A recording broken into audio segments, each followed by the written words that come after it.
Всем привет! И вы на канале о вязании крючком игрушек и не только. Julie Woolly Toys. Я Юля, и я уже готовлю для вас что-то новое и прикольное.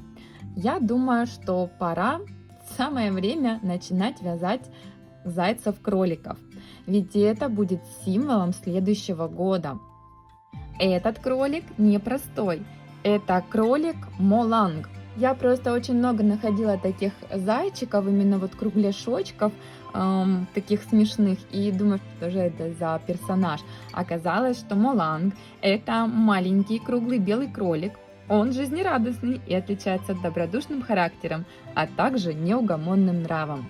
В его жизни нет места скуке или печали. Каждый обычный день превращается для него в удивительное и незабываемое приключение, которое вырастает из обыкновенного повседневного занятия.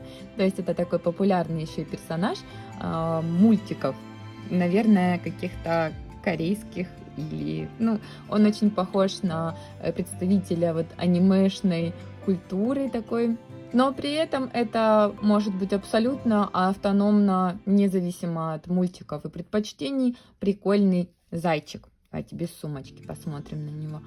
Он милый, он вяжется достаточно просто, схема несложная. Единственное, что у нас есть пришивные детальки, но я думаю, что мы с вами с этим справимся. Я считаю, что такой заяц-кролик – это идеальное решение для вязания, для начинающих вязальщиц, потому что здесь, в принципе, несложная форма и в то же время получается классный, милый результат.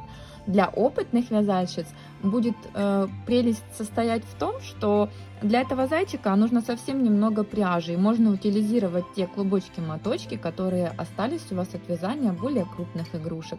А также связать, если вам нужно, допустим, очень-очень быстро связать игрушку, то как экспресс-вариант этот кролик просто незаменим. Их можно навязать разных абсолютно цветов. Не привязывайтесь к тому, что у меня вот белый кролик. Можно связать абсолютно разноцветные, можно даже самого кролика связать разноцветного. Будет очень круто и интересно. Ну и плюс в том, что следующий год, символ следующего года – кот-кролик, и мы уже начинаем с вами потихоньку готовиться. В прошлом году я начинала готовиться к году тигра с апреля месяца, но в этом году я вижу, что уже многие вязальщицы начинают потихоньку с января месяца, с начала января уже готовится к следующему году. По факту еще год тигра даже не наступил, поскольку наступает он по китайскому календарю, по-моему, в этом году 1 февраля, если я не ошибаюсь. В общем, наступает он не 31 декабря, так как это восточный календарь, но уже готовятся все к следующему году. А поскольку котиков и кроликов в принципе много, поскольку их вяжут и без привязок к Новому году, то я решила влиться в этот коллектив. Этот кролик супер универсальный, и он заслуживает непременно ваших лайков, чтобы вы подписались на канал, конечно же, и там колокольчик и все дела. А знаете почему? Потому что этот кролик может быть как подарком ко Дню Святого Валентина. Можно ему дать цветочек в лапки, и он поздравит вас с 8 марта. В общем-то, к любому празднику его можно приурочить, а также сделать из него брелочек и повесить на рюкзак. Он пополнит у нас плейлист вот этот с мастер-классами к праздникам, так что смотрите этот плейлист, там много чего интересного. Я все игрушки, которые вяжу к праздникам в течение года, сохраняю туда. А поскольку праздники в году-то у нас повторяются, то в любом случае вам пригодится этот плейлист. Я думаю, что вы там найдете что-то на свой вкус и усмотрение. Мне так понравилось связать этого чудесного малыша, что я думаю, свяжу еще ни одного такого. И возможно, что попробую связать его из плюшевой пряжи. Обязательно покажу вам и поделюсь своим опытом. А сейчас, если вы готовы связать со мной этого малыша, пухляша, кругляша, то предлагаю посмотреть обзор материалов, которые нам понадобятся для создания малыша. Итак, что же нам понадобится по материалам? Конечно же, в первую очередь нам понадобится пряжа. Я использую, естественно, Yarnart Jeans. Это беленький. Его понадобится не так много, как у меня в моточке. А вообще вы можете брать абсолютно любой цвет для вашего зайки. Здесь это не принципиально. Еще нам понадобится, конечно же, крючок для вязания. Я буду для этой пряжи использовать номер 1,5 мм, рабочие ножнички, иголки, маркер ряда и счетчик рядов, швейная черная или темно-коричневая ниточка для вышивки ротика. Также нам понадобятся глазки. Глазки могут быть как на креплении пластиковом на ножке, так и обычные полубусинки. Или вообще даже обычные бусины. Выбирайте, какие глазки подходят вашему зайчику. Ну и если вы выбираете какие-то глазки, которые нужно приклеивать, логично, что вам понадобится клей. Без холофайбера в этот раз не обойтись, но его понадобится совсем немножко. Также из дополнительного можно подготовить либо сухую пастель, у меня это цветной карандаш, есть пастельные карандаши. Нам понадобится совсем чуть-чуть для тонировки щечек нашего зайки. Для этого можно использовать даже небольшое количество теней или пудры. Если хотите сделать из зайки брелок, то не забудьте про фурнитуру. Еще в виде небольшого бонуса мы свяжем маленькую сумочку в конце, и для этого нам понадобится совсем чуть-чуть, можно даже какой-то клубочек, остаток от пряжи для создания сумочки. Что ж, приступим к вязанию зайчика. Начинаем мы, как обычно, с кольца амигуруми и вяжем в него 6 столбиков без накида.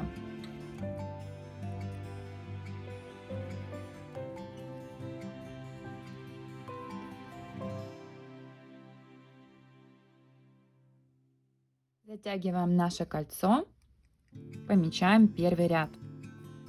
Во втором ряду ставим маркер и пошли вязать по 2 столбика без накида в каждый столбик предыдущего ряда. Соответственно, во втором ряду у нас получится 12 столбиков без накида. Мы будем вязать зайчика по классической схеме, так как это достаточно простая схема для новичков. Третий ряд. Начинаем с одного столбика без накида. Далее вяжем прибавочку. Так чередуем до конца ряда. Чередуем так 6 раз получается. И в конце ряда у нас выйдет 18 столбиков без накида. Наш третий ряд. Четвертый ряд. Начинаем с 2 столбиков без накида. Раз, два. И прибавочка. Продолжаем так вязать до конца этого ряда, чтобы получить 24 столбика в ряду. Переходим на вязание 5 ряда. И здесь мы провязываем 3 столбика без накида подряд. 3. Делаем прибавочку и продолжаем так до конца ряда вязать, чтобы вышло в ряду 30 столбиков без накида. Но я часто в этом ряду уже начинаю делать петли смещения. Это выглядит вот так. Я провязываю 1 столбик без накида,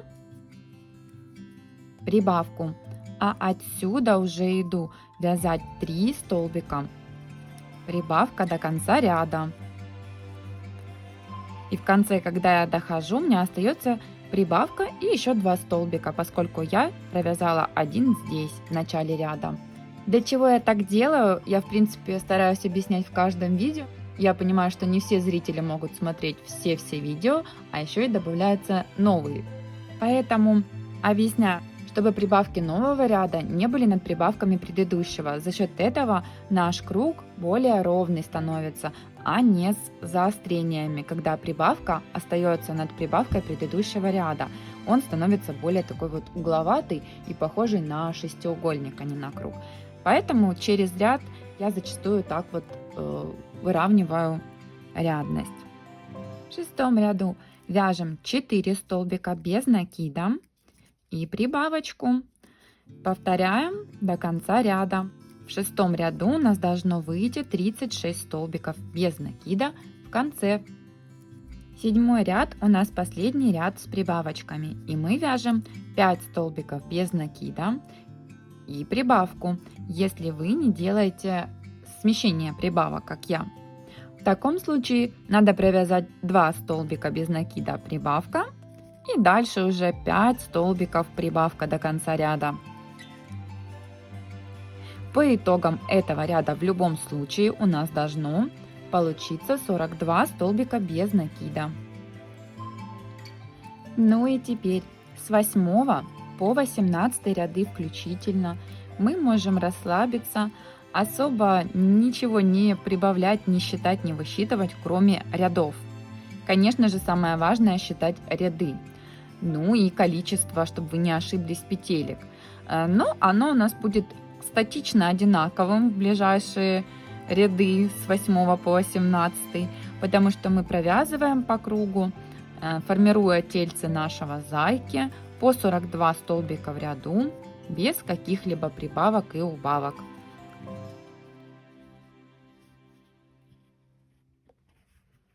Мы провязали с вами 18 рядов по 42 столбика без накида. Если у вас такие же глазки, как буду вставлять я на пластиковой ножке и креплении, то как раз пришло время их установить. Я установила примерно между 7 и 8 рядом, и между глазами расстояние у меня 8 столбиков без накида. Глазки по размеру у меня 8 миллиметров здесь в этом зайке. Это такая специфика зайки этого конкретно. У него глаза расположены достаточно широко друг от друга. Но вы можете делать так, как вам нравится. Сейчас мой заяц больше похож на какую-то привидешку. А мы продолжаем вязание, и теперь с этого ряда, с 19 мы начнем сужение. То есть начнем убавки делать. И провязываем в 19 ряду первые 5 столбиков без накида и делаем убавочку. Ну и я думаю, что вы поняли, что так мы продолжаем считать и делать до конца ряда, чтобы выйти в 19 ряду на 36 столбиков без накида. В 20 ряду мы уже вяжем 4 столбика без накида, убавочку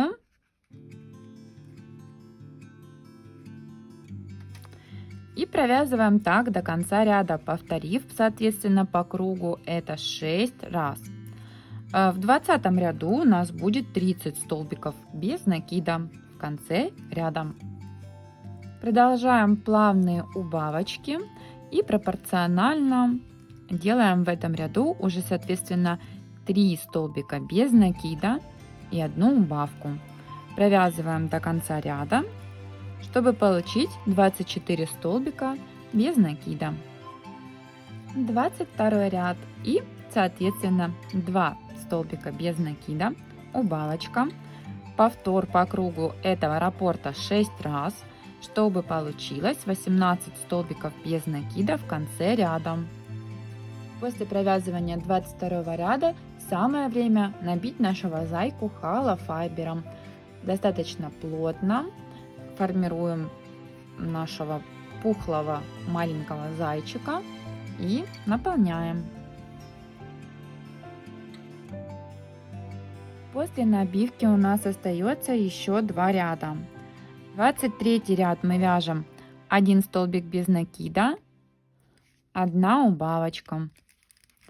Теперь мы вяжем аккуратненько, чтобы холофайбер у нас не вылазил.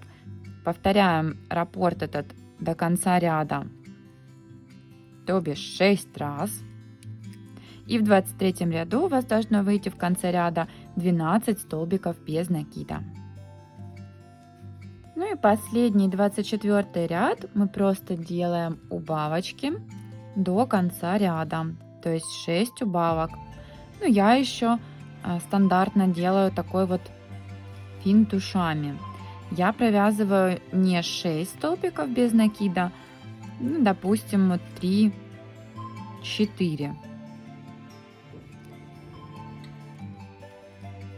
Оставляю ниточку, не очень большой кончик, просто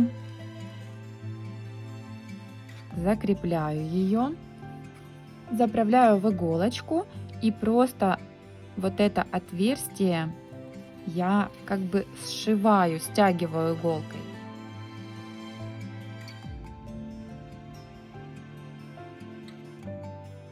Так завершение вязания выглядит намного аккуратней, если вы просто будете делать убавки. Далее я просто закрепляю нить и прячу ее вовнутрь. Основа зайки готова. Пока что временно ее откладываем и приступаем к вязанию ушек. Ушки у нас небольшие, вяжутся очень быстро и просто. Начинаем с первого ряда, а это у нас 6 столбиков без накида в кольцо амигуруми. Второй ряд мы начинаем с прибавки.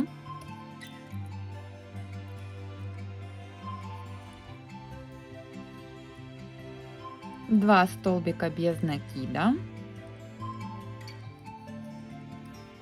И повторяем еще раз прибавка и 2 столбика без накида. Во втором ряду должно получиться 8 столбиков.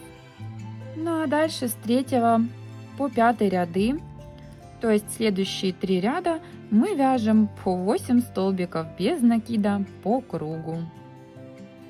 На этом ниточку закрепляем. Ушки можно не набивать, они и так стоячие. Отрезаем, оставляем ниточку, хвостик для пришивания и вяжем еще одно точно такое же ушко. А теперь приступаем к вязанию лапок. И отличие будет в верхних и нижних лапках. Мы сейчас вяжем верхние лапки, то есть ручки нашего зайчика, и вяжем их 6 столбиков без накида в кольцо амигуруми в первый ряд. Лапки у нас тут достаточно простые, примитивные, можно даже сказать, но это просто из-за того, что такой вот комично упрощенный вариант игрушки. И второй ряд, собственно, как и третий, мы вяжем просто 6 столбиков без накида по кругу. Провязали второй и третий ряд по 6 столбиков. Оставляем ниточку для пришивания, закрепляем ее. Вяжем еще одну такую же лапку. Это наши верхние лапы. Нижние лапки, то есть ножки нашего зайчика, вяжутся аналогично, за исключением того, что начинаем мы с 8 столбиков без накида в кольцо амигуруми. И точно так же мы вяжем второй и третий ряды без прибавок и убавок по 8 столбиков в каждом из этих рядов. На этом тоже ниточку обрезаем, закрепляем, оставляем хвостик для пришивания и вяжем аналогично вторую лапку-ножку. И свяжем еще одну дополнительную точку опоры нашего зайки аналогичным способом. Это будет маленький наш хвостик. И начинаем его вязать с 6 столбиков без накида в кольцо амигуруми. Хвостик у нас будет состоять всего лишь из 2 рядов. Это был первый ряд, и второй ряд мы просто провязываем 6 столбиков без накида по кругу. Оставляем ниточку для пришивания и закрепляем ее. Главное, не перепутайте хвостик с лапкой. Ну и мы уже подошли к этапу сборки. Вот у нас мелкие-мелкие такие детальки. Как нам все пришить красиво, ровно, аккуратно? Я для этого всегда использую булавочки, пины. В первую очередь размещаем ушки, они должны быть ближе к центру. То есть должны располагаться вот так вот, прямо посерединке головы. Лапки, которые у нас поменьше, то есть верхние, располагаем от глазок примерно на пару рядов ниже и отступаем, то есть чтобы не под глазками были у нас лапки, а как бы вот на линии за глазками. Тоже прикалываем. А вот нижние лапки и хвостик мы должны расположить так, чтобы наш зайка опирался на них и мог спокойно сидеть. Моя, конечно, самая большая рекомендация в том, что все нужно примерять, прежде чем пришить, окончательно определиться с местоположением всех деталек и потом только приступать к пришиванию. Когда все детальки расположены как вам надо, как вам нравится, и вы проверили, что они симметричны, начинаем просто поочередно пришивать их.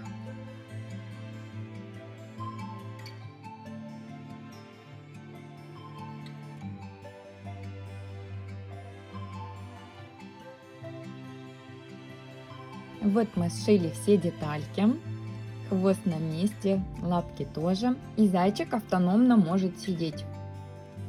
Не заваливается никуда. То есть можно посадить на полочку. Теперь продолжаем оформление. И нам нужно будет вышить ему ротик, он же носик, он же щечки. Для этого я беру обычную швейную нитку. Можно взять любую черную ниточку. Я еще вышью ему бровки. Вообще у этого зайчика предполагается такой типа носик, ротик без каких-либо дополнительных элементов. Бровки располагаем так, как вам больше всего понравится.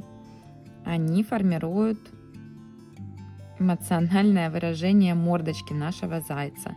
И вышиваем их симметрично над каждым глазиком. А вот носоротик, он у нас предполагается прямо по центру, между глазками начинается.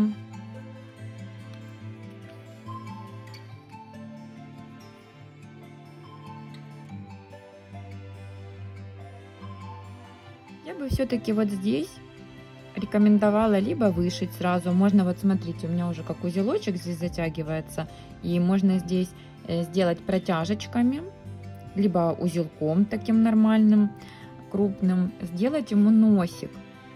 Как-то, мне кажется, все-таки с носиком милее. Пусть он и в классическом своем варианте, так как это готовый персонаж, он не должен быть тут с носиком.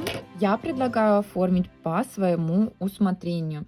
Вы можете оставить в таком виде и дальше уже подтонировать и украсить по своему усмотрению. Но я бы все-таки вышивала носик.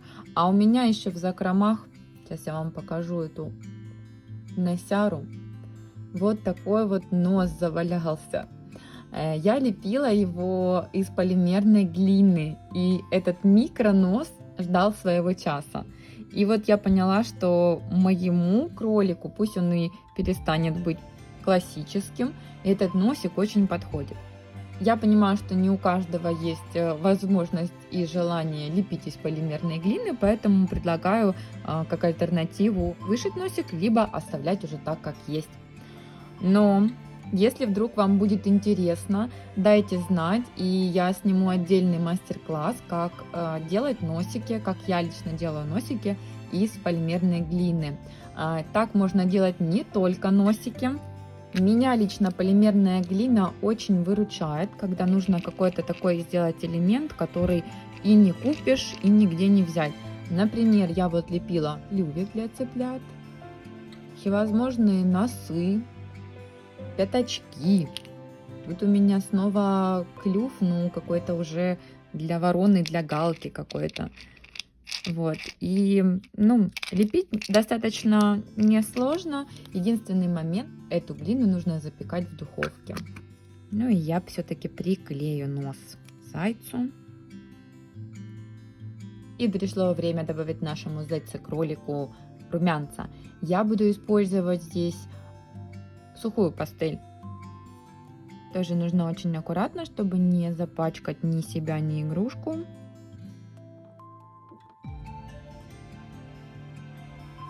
Легонько наношу ему щечки.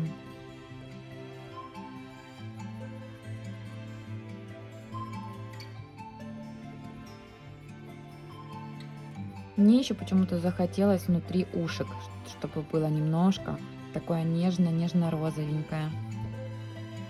Вот, по-моему, так кролик сразу оживает. Тут главное не переборщить с тонировкой. лучше не детонировать, чем перетонировать. Такой вот милый зайка. Теперь мы свяжем ему маленький аксессуар в виде бонуса. Это по желанию. Хотите, вяжите его со мной, а хотите, вяжите какой-то свой или украшайте по-своему. Ну, раз я обещала, значит вяжем мини-аксессуар в виде сумочки. Зайка у нас будет наблюдать. Я взяла для этого просто остаток пряжи. И я вяжу сумочку, начиная с 6 воздушных петелек. 1, 2, 3, 4, 5, 6. Во вторую петлю от крючка я возвращаюсь и провязываю столбик без накида. Так я вяжу до конца ряда. Соответственно, у меня получится 5 столбиков без накида. Так как одна вот эта 6-я петля у нас была, грубо говоря, петлей подъема. И теперь мы будем вязать поворотными рядами. Мы делаем каждый раз воздушную петельку, поворачиваем вязание в другую сторону и снова провязываем 5 столбиков без накида.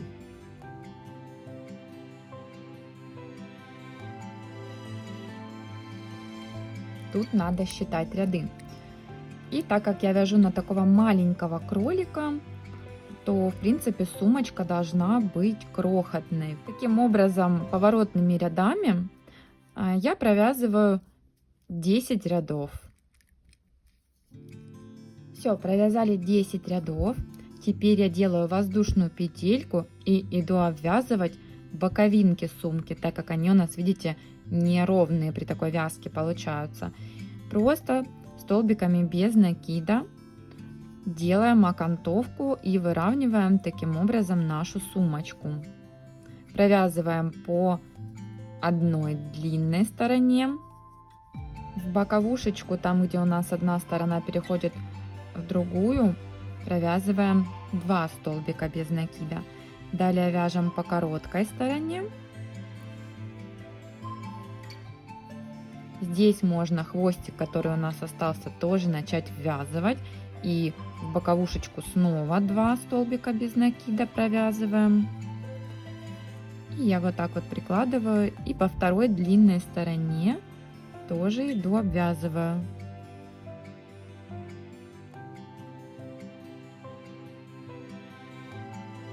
Все, последнюю петельку провязали.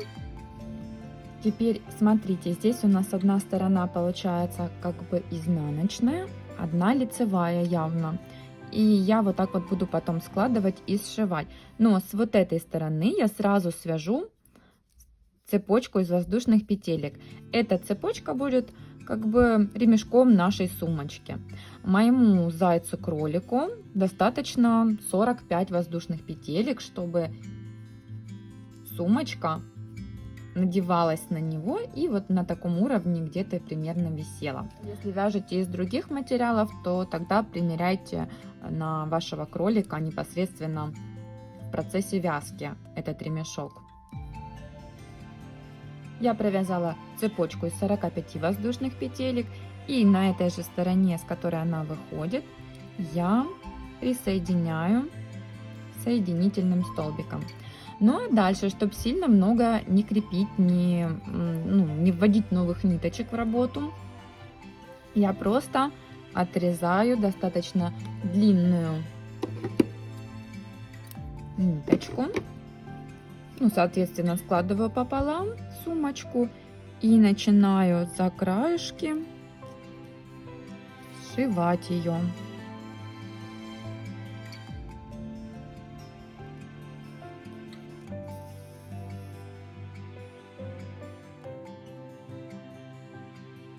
Поскольку у нас такая сумочка, что не требует тут каких-то супер-пупер ухищрений, я, допустим, на другую сторону, чтобы опять-таки не обрывать ниточку, перехожу по донышку.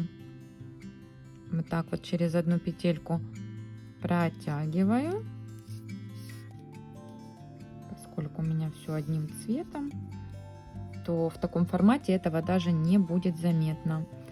Перехожу на другую сторону И продолжаю сшивать уже вторую сторону сумочки.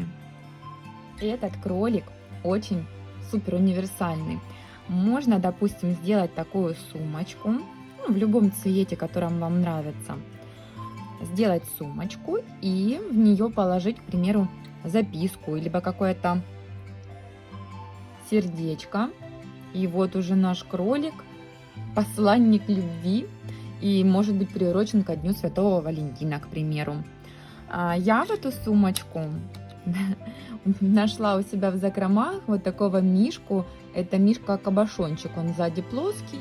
По идее, это как бы украшение, фурнитура для заколок. Он, по-моему, идеально подходит в сумочку для зайца. И еще всякие идейки вам для украшения. Ну, помимо того, что мы просто можем на пузико кролику сердечко. Все как вариант бантик. Оп, и уже с бантиком.